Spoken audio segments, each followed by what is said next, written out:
Again, how are you, Stephen? Again, yeah, I'm okay, not too bad as far as it goes.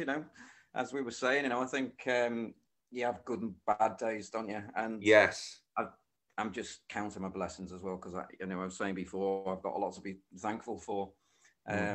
I'm fortunate where I am. There's lots of nice sort of walks, and I think one of the positives that's happened recently is just nature blooming again. Yes, I do enjoy my dog walks, long dog walks. Yeah, it's just nice, isn't it? Just to breathe in the air a little bit. Yeah. But, food in the fridge, roof over my head, family and all the rest of it. And the end will come, and one day this will all be a distant memory, is what I try and tell myself. Yeah, it will be. I think hopefully, touch wood, this time next year we'll all be saying, "Oh, remember when we all had to be indoors and stuff?" And it'll pass. That's the thing. It will. It's weird. Such a very odd time for everybody. And it's taken its toll on a lot of people. Inevitably. But I think we will come out of it, and I think that's what people have got to cling on to, really. Absolutely, there's hope. Yeah, definitely. There's always hope. So, well, is that okay? It's all going okay now. Yes, I can see you perfectly. I've just got a little thing at the top, but I'm quite happy with that. I'm happy for you to be the star. So that suits me fine. Someone said, well, we can't see you in. I'm like, no, that's all right. I don't mind being there in the corner. You're the star, you're the guest, so they can hear me. Because I'm going to pick your brains now, because I know that you said about into your misty-coloured watered memories and stuff. So indeed. I wanted to start off by taking you back to your very first TV role, which according to your IMDb page, it was in Josie Lawrence's self-titled series. Is that right? It was. In 1991. It was directed by Jeff Posner for Positive Productions. He's since done loads of comedy stuff. But yeah, it was a little sketch in Josie Lawrence's show. I was trying to dig that clip out, and it's not online. I wanted to bring that out. Yeah, I might have that somewhere. But it was like a spoof on Gracie Fields, and she played Gracie Fields, and it was set in Yorkshire, down pit, and there was lots. We were eating roast pit pony and boiled cobblestones and stuff like that. So it was a pastiche on that time, and it was all shot in black and white. And that was it was funny, and there was like a big song at the end which Josie Lawrence sang, and I mean she was terrific. She is. She was in EastEnders for a while, wasn't she? That's right. Yeah. Yeah. Wasn't she something? I'm sure she did something at the Liverpool Empire that Jonathan Harvey wrote. I like Jonathan Harvey. Yeah, gimme. Oh, brilliant. Yeah. Yeah, I love that. Yeah. That's what I know. He's actually writing for Corrie now, isn't he? Yeah, absolutely. Yeah. Some great stuff. I think there's a lot of good stuff, I think, happening in telly at the moment, which is great considering that, the industry's pretty much been dismantled over the last year or so, particularly theatre. But I think telly's beginning to come back, and they've found very intricate and interesting ways to make it happen. Yeah. So that's a positive as well. That I think, as I was saying, creative people will always find a creative way to adapt. They're amongst I mean, I always keep myself busy, but there are times where it's like my housemate. She's actually getting ready to go to work now because she works in a care home, so she's going to be going on a night shift. So when I finish this, I should be home alone, and it's only when I'm home alone that suddenly I think about it. So I'm going to keep my mind occupied when I leave after this. It's just sometimes, when it's very surreal. I walk the dog up the road, and there's a big busy main road. Well, it was a busy main road, and it's absolutely dead and quiet and I think creepy. You've got to embrace it a little bit. It's sometimes I enjoy the peace and quiet. Yeah. But I'm just thinking, well, this is only this is not going to be forever. So that's what I hold on to, like you said. We'll get through it. This time next year, touch wood, we'll be in a better place, I think. Yeah. And how incredible. I mean, you said your flatmates go into a care home. I mean, hats off to everyone in the NHS, the nurses, doctors. Absolutely. They're doing an absolute sterling job. I mean, it's just extraordinary. And also scientists, of course, whatever people may think of vaccine, and others, vaccine deniers and stuff like that. But how amazing is that? You know, that in a space of a year that we've been able to get a vaccine. And well, I see that as a positive in a way moving forward, but other people seem to think it's all a ploy for the government to control us or something. And I'm, kind of like wonder what their thinking is on that. Yeah, I know people in the medical profession, and they're just doing such a sterling job. And well, of course, the deniers. I mean, we don't want to get into the politics of it all, but obviously the deniers and stuff like that, you just think it is an insult to all the NHS staff that are having to cope on the front line with these people. And then there are people saying, oh, it's all a hoax, it's not real, especially when you've known people that have had it. Of course, I know. They're just doing an incredible job. I mean, they really are the heroes of this time. You know, it's definitely. And you know, when you think of that in terms of what they are doing, I mean, again, putting things in perspective, I haven't got anything to worry about. Well, that's a good thing to think, isn't it? Yeah. Okay. Well, are you ready for question 2? Yeah.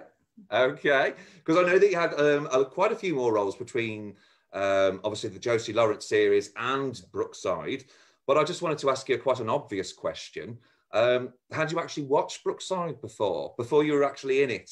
Yeah, I did. I was an avid fan of Brookside. I really was.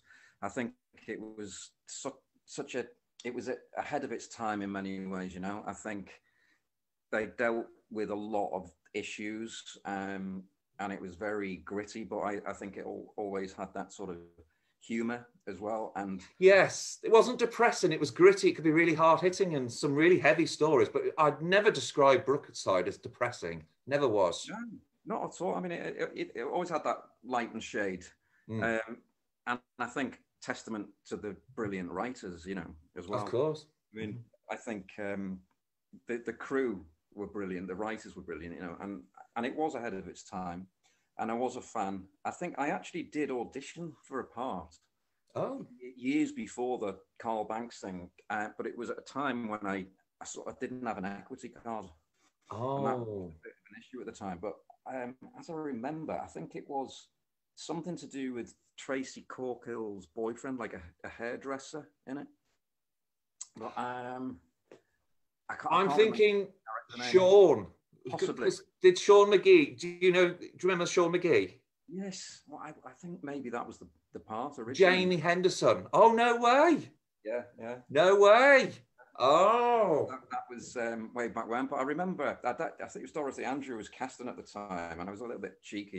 You send out your headshots and CVs and stuff like that. And I just put a cartoon bubble on this photograph, and it was like, go ahead, they'll give us a job in one of the shops, because they were building the shops at the time, and she brought me in because she thought it was a little bit funny. Oh no. But, it didn't work out on that particular time because of the equity thing, but thankfully they brought me in again.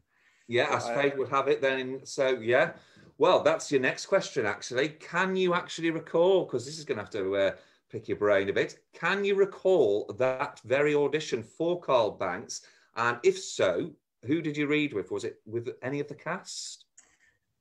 Originally, it was just with Dorothy Andrew, the casting director, and Mal Young, who's the producer.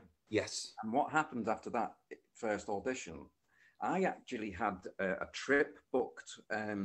Sounds a bit glamorous. I went very glamorous. I went to Brazil. I had a friend in Brazil, and I didn't really think, loads of people go for these things, and I didn't know, if I'd get it. You didn't really, you sort of took it in your stride and sort of blasé about it all. Well, not close. I didn't want to build my hopes up too much, because there's so many knockbacks you get. Yes. You're used to rejection, so you've got to get the rejection. Yes. That sort of mindset to some degree.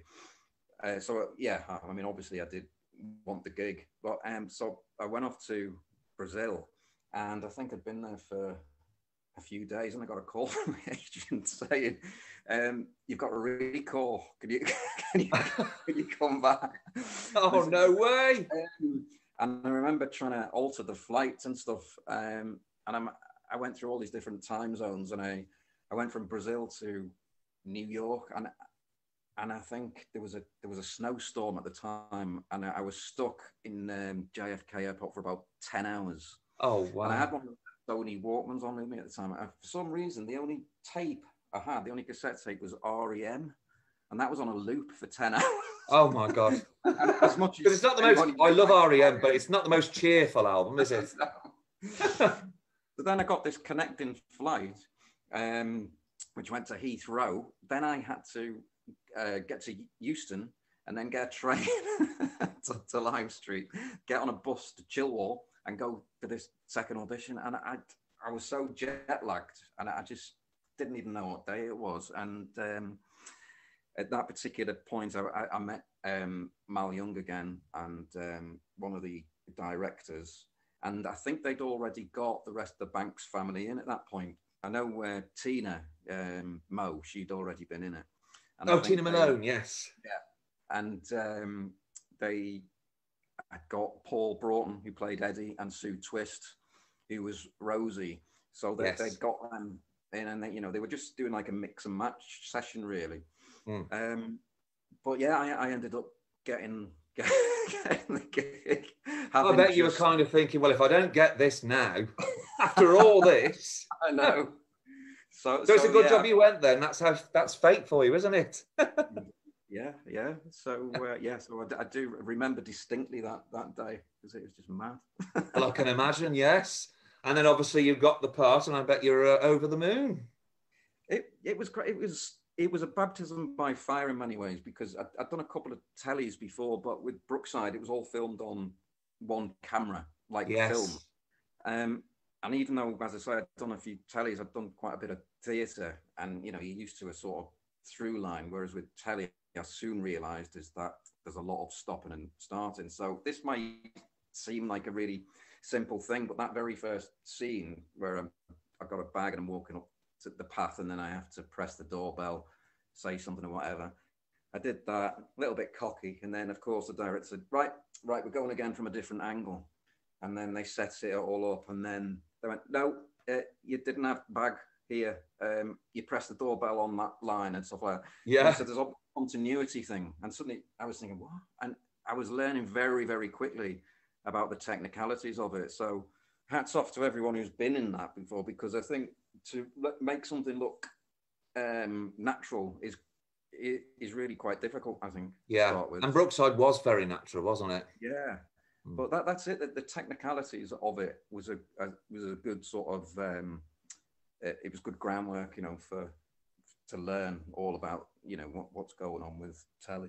So I was learning. I made a lot of mistakes. There's something. I mean, you've shown some clips recently. Some of them I can't even remember. It's a lot of actors say that. I said I don't even remember doing that scene, Ian. Sorry.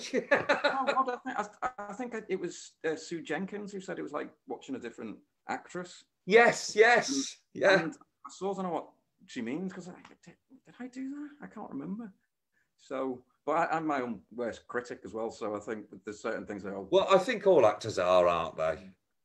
Yeah. Well, most actors are. I think. Yeah.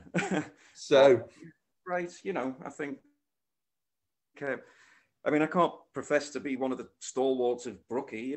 It's like I went in relation to like Mickey Stark and Lewis Emmerich and Dean Sullivan, Paul Usher, Sue Jenkins, all these guys that were there for 11, 12 years more. I was only in it for just under 2 years, really, in the whole scheme of things. So, but we all remember, because I know that everybody you were trending on. We'll talk about Coronation Street later, but you were trending not so long ago on Coronation Street. Oh, that Carl Banks, he hasn't aged from Brookie. We'll talk about that in a bit, because I've got to talk to you about that one, because it was just exploding on Twitter, wasn't it? I know. I've aged during lockdown, that's for sure. Oh, haven't we all? Well, mentioning Lewis there. He sends his love, by the way. Dono, I think he called you. Dono. Send Dono my love. Is that what your nickname was? Dono or something? He gives everyone a nickname. I'm Dono, yeah. Because we worked together on the Full Monty, the stage show of the Full Monty. Yes. In fact, we've been round the UK twice now in thongs. Oh, great. And how was that? It was like a Led Zeppelin gig or something. I mean, it's in terms of theatre shows, you can imagine it tended to attract lots of hen nights.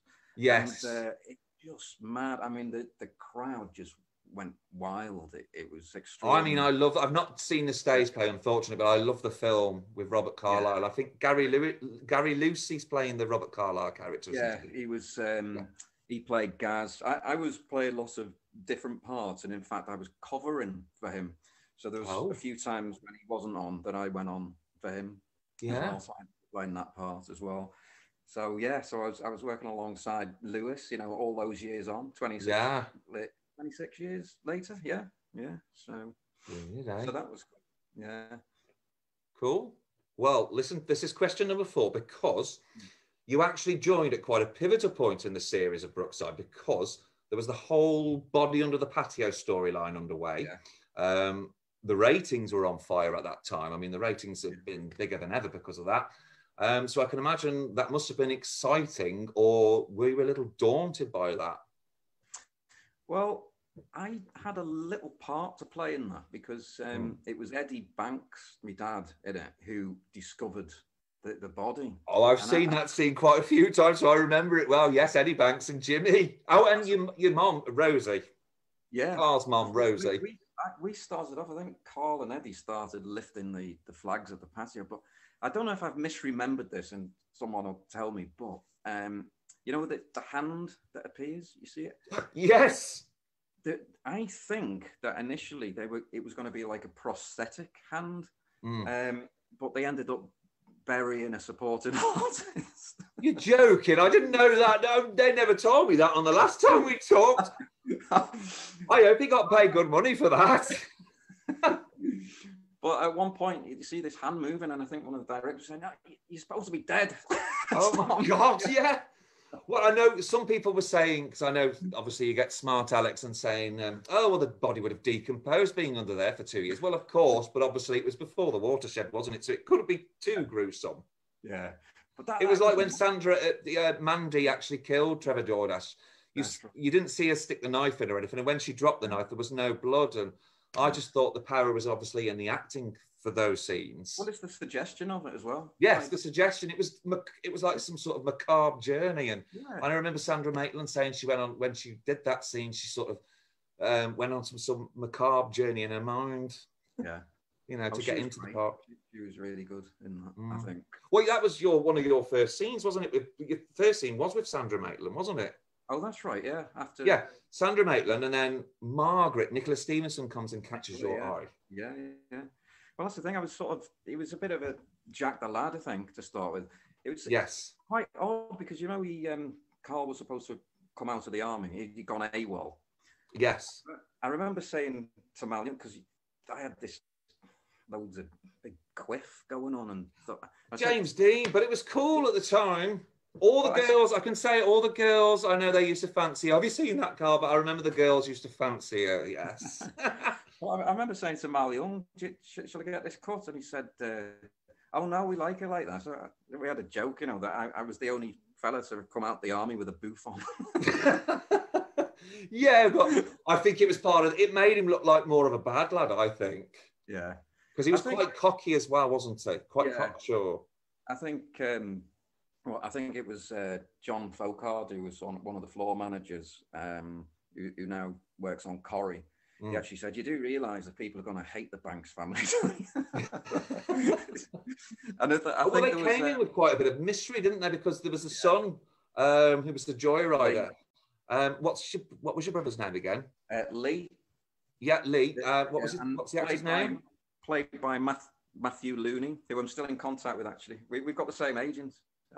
He's on my Twitter. I didn't realise. So hi, if you're watching. Oh, he's a really nice fella, and I met up with him a few years ago, and he's still an actor. Yeah, still doing stuff. So cool. Yeah, because I hate it when people say, like, if they don't see you plastered on TV every day, and they think, oh no, he's not doing anything now, and I'm like, well, no, there's lots of people that are out there acting. I mean, Sarah White, who played Bev, I know she does quite a lot of theatre nowadays. Well, that's Sue Jenkins. Inevitably, if you're not waiting for the phone to ring, you're on stage, hopefully. So, well, it might be what you said just for this year. It's basically, is theatre becoming the new telly, or was that what you said? I think I have said that before. I'm not entirely sure what I think about it. I think one of the essential ingredients of theatre is the audience. And Of course. as soon as we can get theatre back, is a good thing. I mean, as I say, there's been some valiant attempts to do theatre online, and that's its own thing. But whether or not it's classed as theatre is another thing, I think. Yeah, definitely. Yeah, we need live performance back with gigs. You know, Yeah, music. of course. It's all part of the experience, isn't it? Yeah, absolutely, definitely. Yeah, and audiences are craving it as well. You know, people want entertainment, and I think hopefully what we'll see is when we come out of this is that there'll be maybe a lot more light-hearted stuff as well, a lot of comedy. Would be nice to start seeing some more comedy on there. Yeah. Okay. Well, question 5 is about Carl Banks again. Because, as we were just saying, he was a bit of a love rat. Yeah. Definitely reminded me of a young Barry Grant in some ways, because he had a wife and child. But within the first few months, you'd broken both Margaret and Jackie Dixon's hearts. Yeah. So I just wanted to ask you a bit about working with Nicola Stevenson and Alex Fletcher, as they were both quite big Brookside characters. Yeah. Well, they were great. I mean, because obviously they've been in it for a while. And yeah.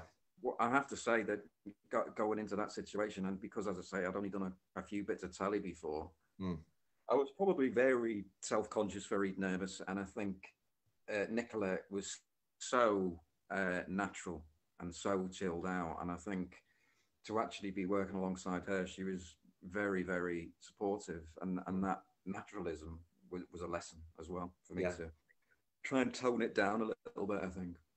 And similarly with Alex, who she's gone on to, you know, Hollyoaks. Oh, she's in Hollyoaks now, yeah. And I think she had great screen presence, and she was great at that part, and similarly, very sort of encouraging and good. So I was very lucky, really, with the people that I worked alongside with. Because I think they were trying Carl out with different characters, I think, because I think sometimes it takes a while for these characters to bed in. Yeah. And because he had started off as a little bit of a bad lad, I think there was a decision made to try and make him a little bit more likable. And I think because he did become a bit of a hero as time went on. When he rescued that fireman from the burning building. I think that was the start of it. Yeah, when oh yeah, because that was all that Jimmy stuff, wasn't it? But I think, was it before then, prior to, you know, that weirdly, that whole virus thing? Well, I've got a question for you about that. Yeah, because... How odd is that? It is weird. Yeah. I will be honest with it. Now, a lot of fans are saying the same, and we're all eating our words here, because it wasn't I thought it was bad in any way, but at this actual time, I've got to be honest, I did kind of think, this is really weird. I can't. It just seemed a little bit far-fetched. And I gather some of the cast, Lewis was saying, some of the cast were muttering under their breath, you know, that they've just thought this was the biggest load of, you know, what they'd ever done. And apparently Paul Usher walked off the set. I don't know if you can recall that. He did. Oh, he did, yeah, because he's not what I gather. He's not one to hold back, is he? No, well, I think across the board, I think people think, what? This is stretching it a little bit too much. You know, it had always been known for its realism and the gritty stuff, and then this came along, and a lot of people going, this just wouldn't happen. Yeah, well, that's what I thought at the time. I was like, I can't imagine this is like an American, like a plot from an American show, but I'm eating my words, because if you play that now, it could honestly reflect what is happening now, and I'm not finding it stupid. I'm thinking they've actually got spot on. There's something really eerie about you put that clip. It is how we've like changed our mind 26 years later, because that was 26 years ago now. Yeah, so strange. But I think did Carl get the virus as an owner? He recovered from it? He did, but he was only ill for a bit, and I think Paul Broughton, who was your dad, I think he turned around and said, "Well, my son's had the killer virus, but he's all right." And so they decided they were going to be all locked in. I remember, because I did find it quite funny, because they had like a van because you were all supposed to be in lockdown on the close. And part of the barricade, there were like some patio chairs as part of the barricade. And I just thought it was hilarious. And a van to protect the virus. Yeah. And I just thought, oh, okay. Yeah. But I think Carl went around doing shopping for everyone. That's like, and window cleaning for a bit with Sinbad, didn't he? So I think tried that to steal all his customers. Yeah. Oh yeah, with Sinbad, Mickey Stark. Yeah. I think Mickey was the heart of Brookside. It was a shame when he left. He did impressions of everybody very good, and he was always joking, and I think everyone wanted to be in scenes with him because he make you laugh. But I remember when I was leaving, and he said to me, "You know what your next lines are going to be?" And I was thinking, does he know something here? Has he heard about a job that I haven't yet? What do you mean? Said, I'll tell you what your next lines are going to be when you leave. He said, "Do you want fries with that?" Yeah, he is funny. He had all the casting stitches in between, and then he left in far on. Yeah. So I bet it was really hard to film scenes with him, wasn't it? He's funny, yeah. Yeah. He's got that twinkle, you know what I mean? He just tries. Yes, that naughty twinkle in his eye. Yeah. Oh, well, that's the next person I wanted to talk to you about because obviously Carl started working for Barry Grant, didn't he, at the club, where he partnered up with Jimmy Corkill with various scams. The dodgy alcohol is a funny one I can remember. So I just wanted to ask you a little bit about working with the great Dean Sullivan, and obviously, can you remember some of those stories with him, like with the Donnellys? Well, it was great working with Dean. I think, as I say, because I'd been sort of tried out with lots of different characters, and I think I was probably only really beginning to relax into it by the time I had these scenes with Dean, and I think there was a nice chemistry beginning to develop then. And, even though, again, there was some sort of gritty stuff, there was a little bit of a comic element creeping in as well. Definitely. And all that sort of, we did that big explosion scene, and I think we did a scene where we'd got all this ale and we ended up having to drink it ourselves or whatever. And then I became his drug runner and stuff like that. Oh, yes, but he didn't know that you were delivering. No, Carl didn't know that he was delivering the drugs, did he? There's a theme there, because I ended up being a Rona's drug dealer in Emmerdale. Oh God, yes. Heavy drug dealer. Although that was prescription drugs. I was thinking, why did she just go to Boots? Well, I thought that. And then I saw a scene on your show reel where she was basically saying that these tablets had like made her stomach, or she was coughing up blood or something when she took them, but you were insistent that she take them. Yeah, she was great. Yeah, Zoe Hendry, she was brilliant. Yeah. So that was good. I went back into Emmerdale as a policeman. Yeah, well, that was actually a question coming up, because I was going to say you played two different roles, didn't you? Obviously, the first with the drug dealer, and then more recently, it was a couple of years ago, wasn't it, when you were the policeman? Yeah, a couple of years ago. Oh, in fact, it was Mickey Jones, who you will remember as who was Lance. Then Mickey Poppins, who was Lance. Yes. And now, of course, he's a director on all the soaps. And he called me in for the Emmerdale. He's been great with me, Mickey, because I did. There's a thing called JB Shorts, which is done in Manchester, which Sue Jenkins is actually a director of as well. Oh, but it's like they're 15-minute plays, which are all written by television writers, and they put 6 on together, and it usually happens every year or twice a year. And I was in one a few years ago, and Mickey directed. It was written by Lindsay Williams, who writes Corrie. And Mickey directed that, and it was great. And then he said, if there's anything comes in for Emmerdale, I'll give you the nod. And he did. And he brought me in for the policeman. So he's lovely, lovely man. Brilliant. So we might see you back in Emmerdale again. Well, I think I could arrest myself, couldn't I? Because I was a drug dealer, came in as a policeman. Yeah. Well, I do have a question for you from somebody. We spoke about that. So, it's a question from Cole Taylor in Hartlepool. He's just wondering, do you know what happened to your on-screen wife, Andrea Marshall, after Brookside? And do you know what she's up to nowadays? Hello, Cole. Andrea was lovely, and I have to say, unfortunately, I really haven't been in contact with her since. I don't, not by design or anything like that. It's just one of those It's things. just so easy to, isn't Yeah. it? But I remember Phil Redmond did this Bernardo's. It was a charity gig, and we all did various things. Some people did sketches, songs, and whatever. But I remember Andrea sang "Songbird" by Fleetwood Mac, and she had such a phenomenal voice. So I hope she's doing that. You know, I hope she's performing somewhere and singing. She's a great singer. So no, in answer to the question, I don't know. No. Yeah, well, there's quite a bit of mystery about a few former Brookside actors. There's like, do you remember Karen Grant? Yes. Damon's sister. I mean, nobody knows where she is nowadays. Gosh. There's quite a few other actors that sort of, I just think they prefer to leave and they don't like any fuss or anything. So I suppose you've got to respect that, haven't you?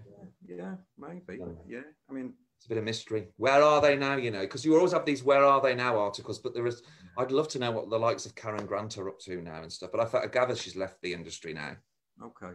So yeah, so some do. You know, I think that was probably a time before. Well, it was before social media as well. So. Oh God, yeah. That's how I realise how old it is when obviously being pre-social media. Yeah. But it's funny when I watch these clips sometimes. It's honestly, it takes me back, and it's almost like, oh, I can remember this like yesterday, and it reminds me of where I was at that time. And sometimes, well, I was obviously a very young person then when you were in it. You see, I was still at school. Yeah. Even though you look younger than me now. You look young. Well, I've just got to ask you, just before we move on to your post-Brookside career, on reflection, and you can pick more than one if you wish, what memories, what scenes really stand out in your mind when looking back on your Brookside days? You know, what's your favourites?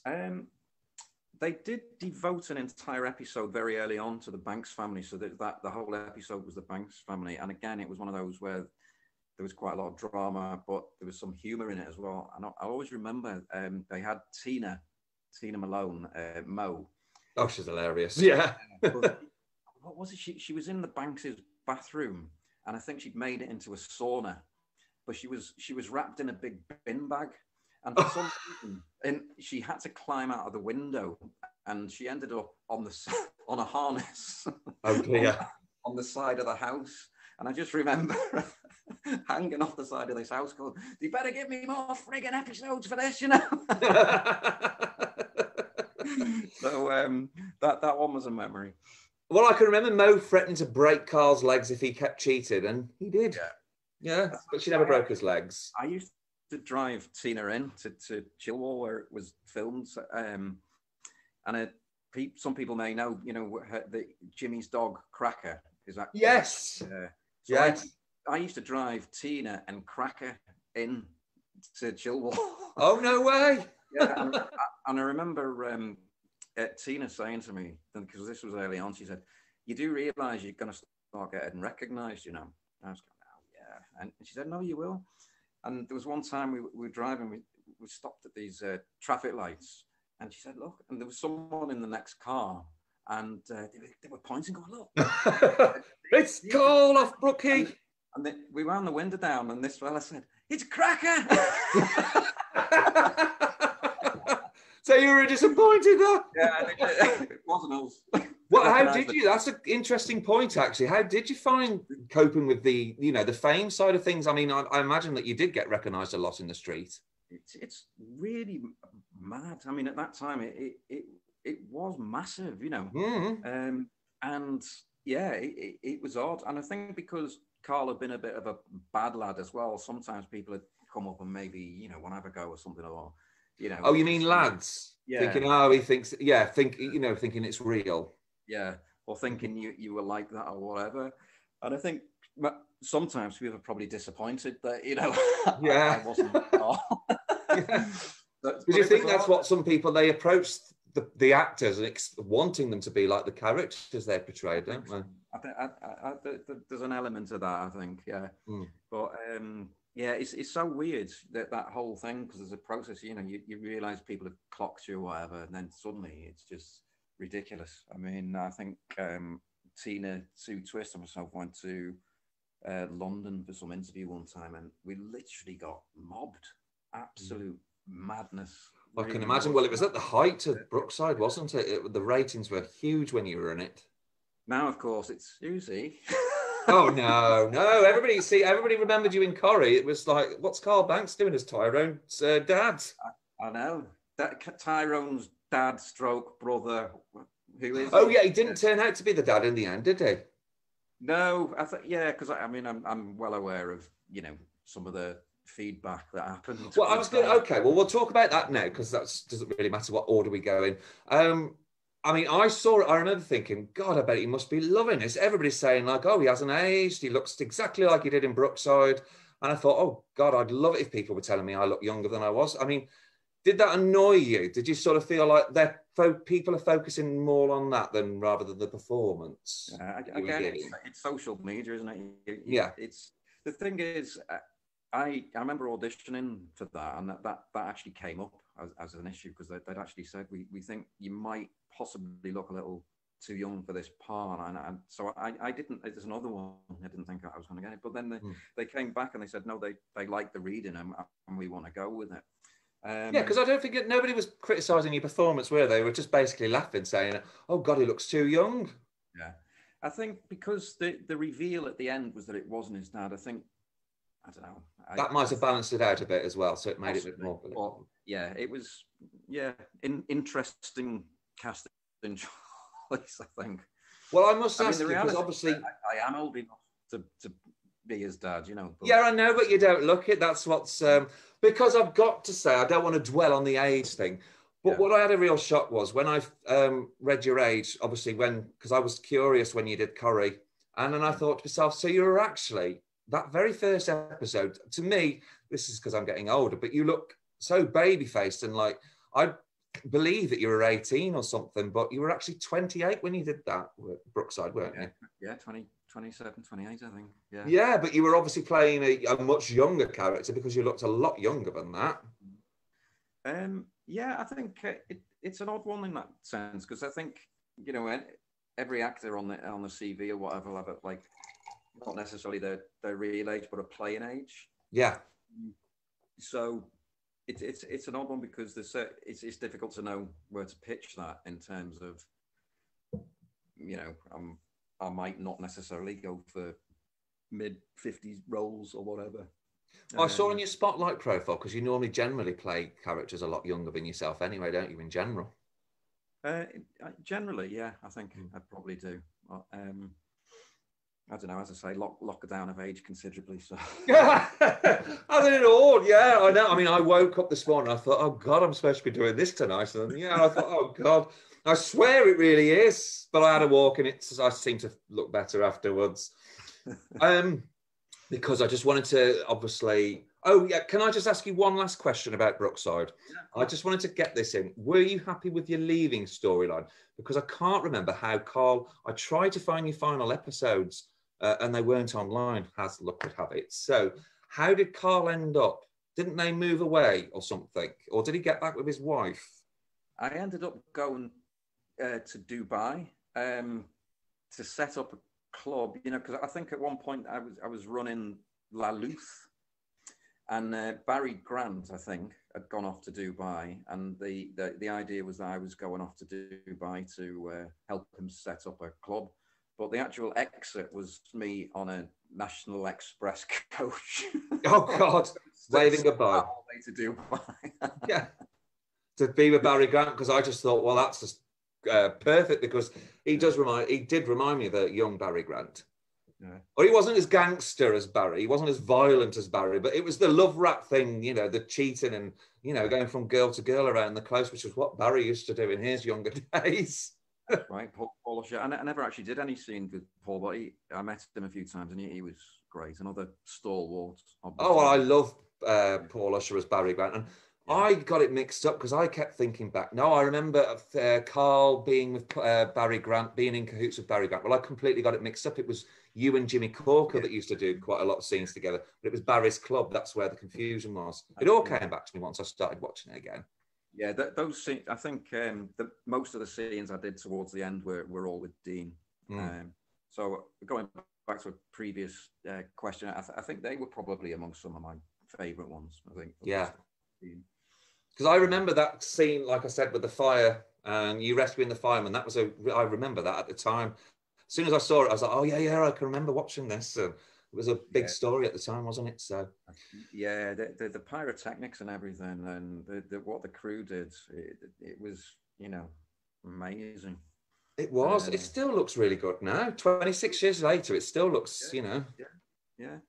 Well, going on to your post-Brookside career again, because I know you had roles in the likes of Clocking Off, The Bill, Mersey Beat, but I'm not. Oh, this was quite spooky actually, because you had a much darker role come your way in 2008 when you played Moore's murderer, Ian Brady, and Martina Cole's Lady Killers. I don't want to put a dampener on it, but obviously they must have been really heavy scenes, knowing that it was true. Yeah, because it was based on real sort of interviews and stuff like that. So yeah, it was very, very, very dark. But that was actually filmed on the moors as well. Oh, really? So that was even more creepy. Something really, really eerie about that. But that was it was directed by a Liverpool director called Sean Crotty. Well, right, okay. Who did a really nice job with that. I mean, it was a drama documentary. Yeah. Yeah, it was. I don't know. It's weird to try play in those sorts of characters and to get under the skin of, you know, I mean, a murderer, of course, and a child killer. And I mean, I just dwell on it. It's that final. So I won't dwell on it too much, but obviously it was just that final scene that's in your showreel, and you're screaming, it's Ian Brady, and he's in the cell, and he's shouting and going mental, and just No, I remember they just put a camera on and just go for it, you know, with that one. So was it all improvised? A lot of it was improvised, yeah. It was loosely based around the script, but some of it was improvised, yeah. But it was very good. But it's obviously not something you'd want to watch too many times and stuff. I mean, when I was watching that documentary, I thought they were going to play the tape of one of the victims, and I thought, I'm going to turn this off if that's the case. But no, they didn't. So I don't think I think I would have turned off if that was the case. Yeah, that'd been too much. But on a lighter note, this is much more cheerful, because you were in a short film, Waving at Trains, with Peter Postlethwaite and Lynn Farley. Yeah, that was actually Sean Crotty, again, who directed that. It was a short film, and I played a character called Richard Lavery, and it centred on the Pete Postlethwaite character looking back at his I thought it was something like that, because I've been trying to look, I couldn't find it online. But his screen presence is just phenomenal. What he doesn't do, you know. Well, he was brilliant, wasn't he? But I remember Sean telling me, because he wrote this short film, and he had Pete Postlethwaite in mind for it. And he was in Manchester. I think there's a pub called the Chop House, and Pete Postlethwaite was in there, nursing a Guinness. And Sean Crotty went up to Pete Postlethwaite and said, "Look, I know I shouldn't do this. I'm sorry to bother you, but I've got this script. Would you mind looking at it?" And apparently Pete said to him, "Yes, you should do that. And no, I don't mind, and I'd be happy to look at it." And a few days later, he rang him up and said, "I love the script. I'd love to do it, and I'm going to waive me fee." So he said, "I just love it so much," and he wanted to do it for nothing. Brilliant. So, did you work with Lynn Farley at all? My scenes didn't. We're not with her, unfortunately. See, I remember her. I don't know if you can remember years ago, an ITV drama, Wish Me Luck. Oh gosh, can you remember that? Yes, she was in that. She was in that. Yeah, she played a really good part. She was one of the spies in it, and so that's what I know her mainly from. But I think she did a voice in The Watership Down as well. I think I read. Oh, wow. And was married to Michael Jaston. Oh, right. Years and years ago. So yeah. Oh, it's a shame. But, yeah, the likes of those actors, though, I mean, they're great. You just have to watch it all, you know, when you see people like that. Cool. Okay. Well, I've done the Emmerdale one, so yes, because more recently. Now I like the look of this because it's the film Accident Man with the likes of Scott Adkins, Ray Stevenson, etc. And you were playing Poison Pete, another baddie, but with a difference. I mean, you do always play the bad boys, don't you? The bad characters. But this one was just intensely evil, obviously. Comic strip characters, weren't they? Well, it was based on a comic book called Accident Man, which was written by Pat Mills, who did Judge Dredd or all that stuff. Oh, right, okay. And Scott Adkins, who is an actor but also a phenomenal martial artist. He's been in countless films. It was his passion project, really, because as a 14-year-old, he used to get this comic all the time, and he always said, one day I'm going to make this into a film. So this was a real labor of love for him. What happened with that is that most agents will get like a casting breakdown of various parts, and these characters were all listed as sort of cartoon characters, but with a realism. So they had to be a little bit over the top, but with an edge. Yes. So specific, the breakdown for this, because it was something like a horrible, greasy, nasty, little, slimy, arrogant man with a chip on his shoulder that everybody hates. Or typecast. Yeah. Well, I was just going to say, you described somebody I was just about to say, there's quite a few people I could describe like that, but we won't. Well, I wouldn't always recommend this to maybe younger actors in terms of the audition, but it was so specific that I decided just to take a punt in the audition and go as this character.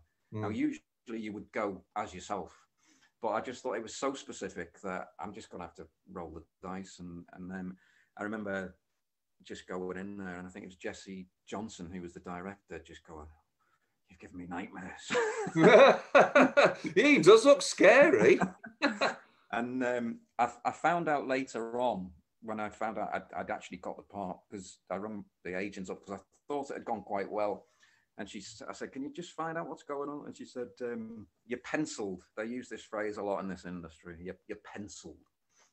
So that means possible kind of thing. Yeah. Well, can you find, a bit more? Anyway, it transpired that because part of the production team was Sony, they were wanting to go for an American actor.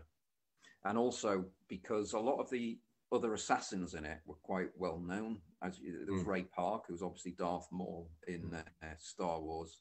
You mentioned Ray Stevenson, obviously Scott Adkins, Mike Jai White. There was a whole host of them.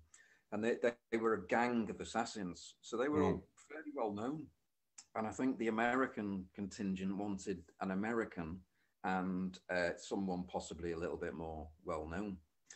But it was actually Scott Adkins, who was a co-producer, really fought my cause, said, "No, I want him." And he really pushed for me. So I've got him to be thankful for actually fighting my cause for that.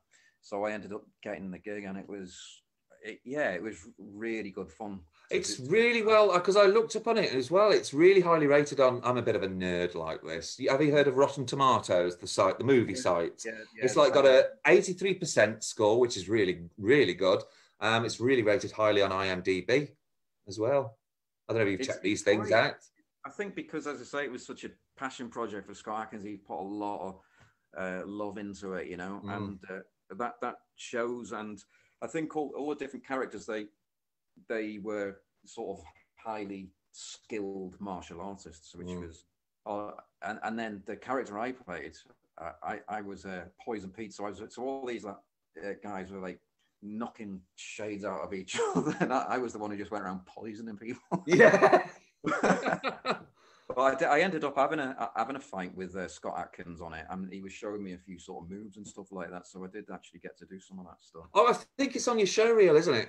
Yeah. Some of those bits, because he dies, and didn't he falls off the balcony or something, or he gets thrown off? Now, I'd like to say that was filmed in America, but it was actually in Bromley Town Hall at 3 o'clock in the morning. Really? Well, I'd 3 o'clock in the morning. That must have been fun.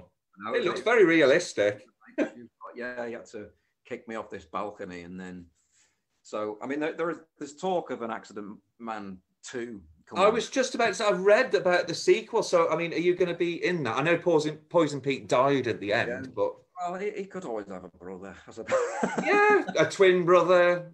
I mean, it works okay in soaps, doesn't it? Yeah. Yeah, Stu Small was the writer on that, so I think he's busy penning the next one now. Oh, well, fingers crossed. I hope you get a part in the next one. We'll see. It'd be great if that happened. I mean, yeah. Yeah. Just keep an eye on your Twitter. Yeah, indeed. Well, finally, because this is what I've been dying to hear about as well, because this sounds very exciting, because you've been collaborating on an album with Build Me Up Buttercup keyboardist Daniel Evan and his wife Caroline. So can you tell us a bit about that? Because it sounds very interesting, and I gather one of the songs is dedicated to your granddad, which I know you posted this morning, which I loved, by the way.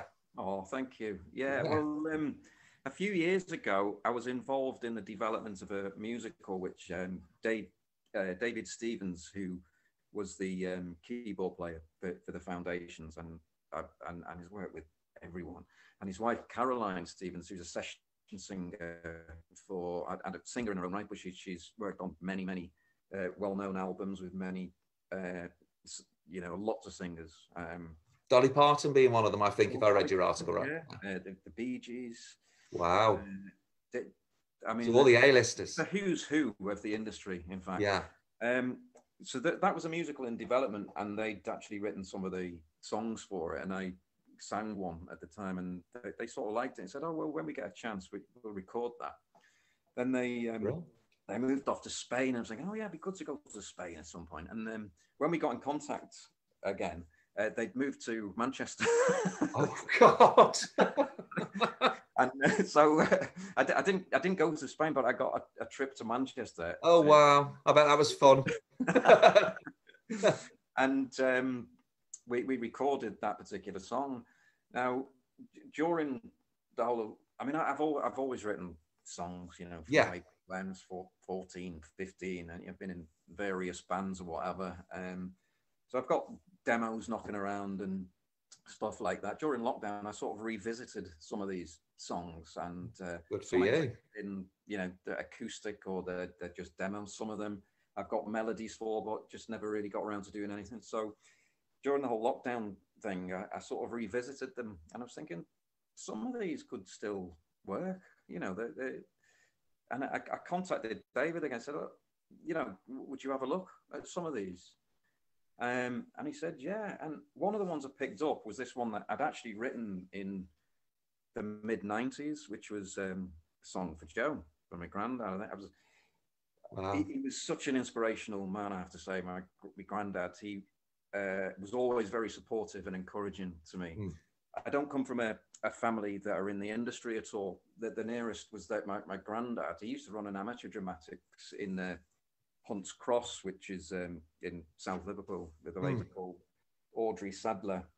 And they used to do all these sort of Ray Cooney farces and stuff like that. And I remember as a kid seeing him and thinking he was amazing. He was brilliant. And I think he really wanted to be an actor, but it just, it never didn't pursue it.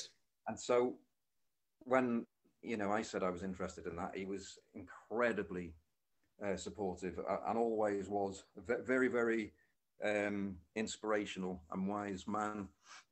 And this particular song I wrote when he passed, and I was needing some sort of guidance. I was going through a few things, whatever, and I was thinking, what would Joe, what was his name? What would Joe say now?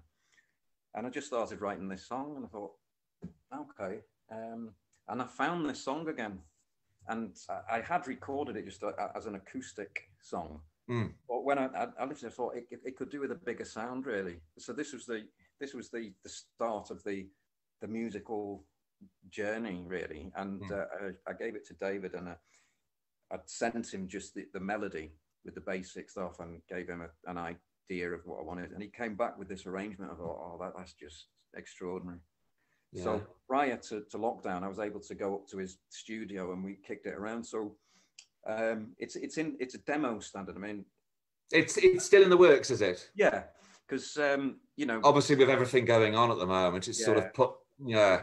In fact, I've just done a guide vocal for one of the songs that another one he's arranged of mine. Again, I'd sent some stuff off, a basic track, There's a few in the mix because the idea is that we're going to eventually put like an EP together. Oh, cool. So there's a bit of back and forth going on at the moment because I'm sending him stuff. He'll send it back, and the arrangement is fabulous. Then I'll put another guide vocal on it. He'll come back and a little bit more, but we've not been physically in the same room. Yeah. So we're hoping that that's the next stage. But I remember at one point he said, "Oh, it'd be good to get a little bit of drumming on this." At one point, and he said, "Yeah, and he put me on the phone to his mate, and it was Trevor Morell, who was the drummer for Wham." Oh, you're joking? Cool. Yeah, check out that guy's CV. But I'm not suggesting that he will end up playing on these things, but there's a possibility. Well, that'll be brilliant. But David and his wife, they're in a band called The Classics, and they've got monster session musicians. They're extraordinary. These people have worked with everyone: Jeff Beck, Bee Gees, Barry Manilow, whatever. So I think what will happen is that when we're happy with the actual the arrangement, the final arrangement of it, we'll then start thinking about bringing more musicians on board or whatever, and then go about promoting it. Brilliant. I'm obviously under no illusion of how difficult it is to actually sell music, you know. Well, I'll always, I mean, it's obviously not just an answer, but just like, I'll always happily retweet anything for you. Oh, well, because I know with struggling music, it's difficult to get. I think that's part of the problem, isn't it? Just actually promoting the actual thing and letting everybody know that it's available. Yeah. Well, I mean, it's a labour of love. I mean, I love this notion of having an idea, having a melody, and then you see this thing grow. And come to fruition. Yeah, I love being in a studio environment. And what David's done, his arrangement, his keyboard playing is just phenomenal. So yeah, I've got David and his wife Caroline to thank for keeping the dream alive. Yeah, absolutely. Still doing it. Yeah. So that's in the pipeline for this year then? Yeah, hopefully. I mean, we were hoping to release it earlier, but every time that I've been trying to, get to a studio, another lockdown's happened or whatever. So yes, we're doing what we can remotely. Yeah. So, I mean, have you got, because the final question is really, I mean, obviously you've got that in the pipeline as well. Have you got any plans for the acting as well? Well, or is it a case of just as and when and seeing when it's going to happen? Because obviously it's a really strange time. It is strange. I think it's going to be a little while before theatre picks up again, but it will come back. I've got hope for telly because, that is beginning to happen. Yes. So it's a wait and see thing, but I'm sure we will. I hope to see you back in Emmerdale, actually. Well, that'd be nice, because I like the character number 3. Oh yeah, character number 3. Because I've got a guy coming on in about 3 or 4 weeks called Stuart. You probably know Stuart Wolfenden, the actor. Right. Yeah, because he's got an album coming out, I think, and he's played like 3 different characters now in Coronation Street. Oh, yeah, so this is what happens in the land of soaps, doesn't it? It does, yeah. I could go in as Tyrone's mum. Well, she was originally played by Margie Clark, so I mean, you could, yeah. Oh, Stephen, well, I've just got to say, I'm so relieved that now I've really enjoyed it, but I'm also so relieved that we've actually got through it. We've not had any technical difficulties on the second one. You've frozen a couple of times, but that's it. Yeah. But we got there in the end. Indeed. Well, thanks for persisting, and also thanks for promoting Brookie. And I know you're doing, a lot to promote that, and everyone's really grateful for it. And well, thank you. I mean, I really like to see it rerun. I mean, to be honest with you, I'm more confident about, because I've put a different thing on my petition now about having it streamed, available for streaming on the Channel 4, because there was something that Annie Miles said, who used to be in Brookside, and she said that she honestly thinks that a lot of the scenes will be maybe too difficult to be shown like nowadays, and there could possibly be for that. Because, I mean, we haven't seen it for years, since it finished 18 years ago. It's not been repeated, but a lot of people say, no, it won't be repeated now. And I'm like, well, no, I shall because there's obviously a lot of interest out there for it. There's a lot of affection for Oh, Brookside. there is, and I think there's quite there's an '80s thing going on as well at the moment. It's obviously the Russell T Davies thing that's just. Oh, it's a sin. Yes, very good. Yeah. Have you seen it? Have you watched it all? Yes. Gosh, brilliant. Yeah, it is extraordinary. I mean that. Well, I like quite a lot of his work because he did Queer as Folk all those years ago as well. Well, I was in a little known TV show, perhaps, that he wrote called Spring Hill. I saw that on your IMDb. Yeah. And that was another which was very much ahead of its time because it was a soap, but it had like a surreal edge to it. It was like a ghost story. There was a lot of humor in it, but it was very dark, and it was really, really good. There were 2 series of that. I think the character I played was initially played by Scott Williams. He did the first series, and then I came in as that character for the second series. But that was written by Russell T Davies. It was a shame it wasn't shown more. I think it had a 3 o'clock in the morning slot or something like that. Oh, you're joking. Yeah, but that was great. Yeah, so no, but I think that there's good telly about that whole it's a something that 80s thing. So well, let's hope, because I think 80s Brookside was just absolutely brilliant as well. Yeah. I mean, it was quite a different series to, I mean, it was, you know, how it started, and it was a lot different by the time Brookside had finished. I think they kind of lost, not lost its, how do I put it? It kind of lost its identity towards the end. I'm not putting it down or anything. No, I know what you mean. I was sad to see it go. Yeah. Really was, because right at the very end, I do remember Phil Redmond saying that he was going to go back to basics. He was taking Brookside back to how it was, like in the 80s, and making it more down to earth again. And I remember thinking, oh, great.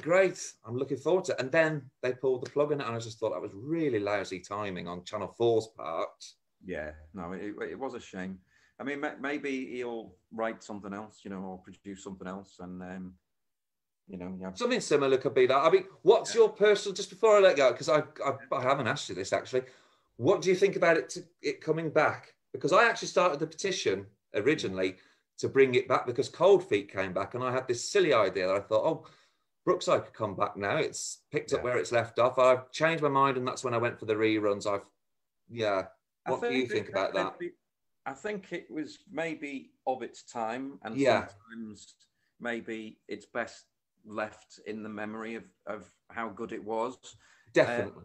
There's also a part of me that wonders, though, how some of these characters, you know, what is Jimmy doing now? What is there's that element to it, but maybe there could be like a new generation, you know, new families coming into that close or whatever now. But, it's a tricky one because you know, you can get sentimental with the nostalgia of it, but maybe it's then bringing it back, because the only other thing was, I just thought if it came back and it all failed, and it just might end up becoming like a bit of a joke, and it might damage the legacy of the original series if it was, do you know what I mean? If it didn't work out, you'd sort of laugh.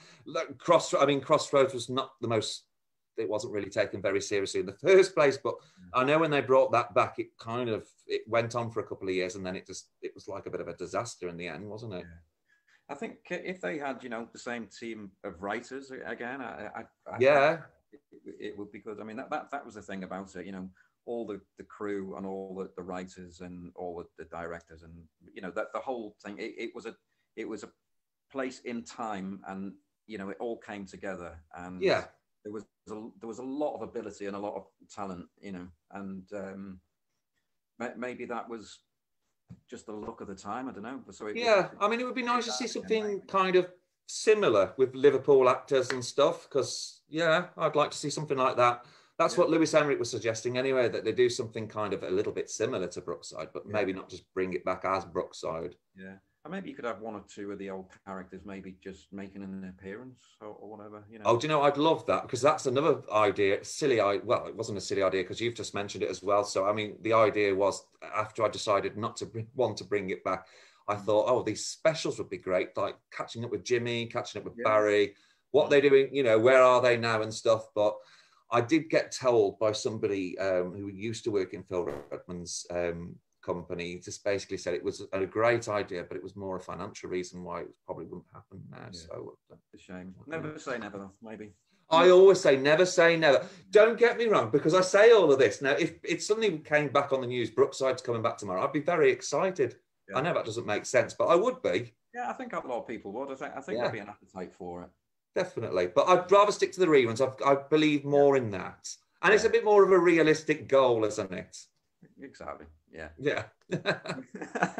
Well, I better let you go because I've kept you for an hour and a half. I hope you've enjoyed it. Absolutely. It's been great. It's been really lovely speaking to you, Ian. And, you know, stay safe. And I hope we're all lifted out of this lockdown soon. But yeah. And we're all on Twitter. So I see you're on Twitter all the time as well. So I shall look out for your posts about your music. Please keep us posted. I'm genuinely interested. No, I will do. And yeah, thanks for promoting that stuff as well. Oh, you're very welcome. Yeah. Oh, right. Well, I'm going to be home alone tonight. I've got the house to myself tonight, so it's going to be a lonesome night, but I shall just go and watch a telly. I shall put the video of this on in a couple of hours or so, and I shall post it on Twitter. Oh, fabulous. Yes. Oh, thanks very much. Well, it's been an absolute pleasure, Stephen, so thank you very much. And we made it in the end. Yeah, indeed. We got there, didn't we? You have a good night, mate, and thank you very much again. Thank you, Ian. Take care. Take care, and I'll see you soon. Thank you. Bye. See you later. Bye-bye. Oh, I'm just going to turn off now. Okay. Bye-bye. Bye. Bye-bye. End meeting for all.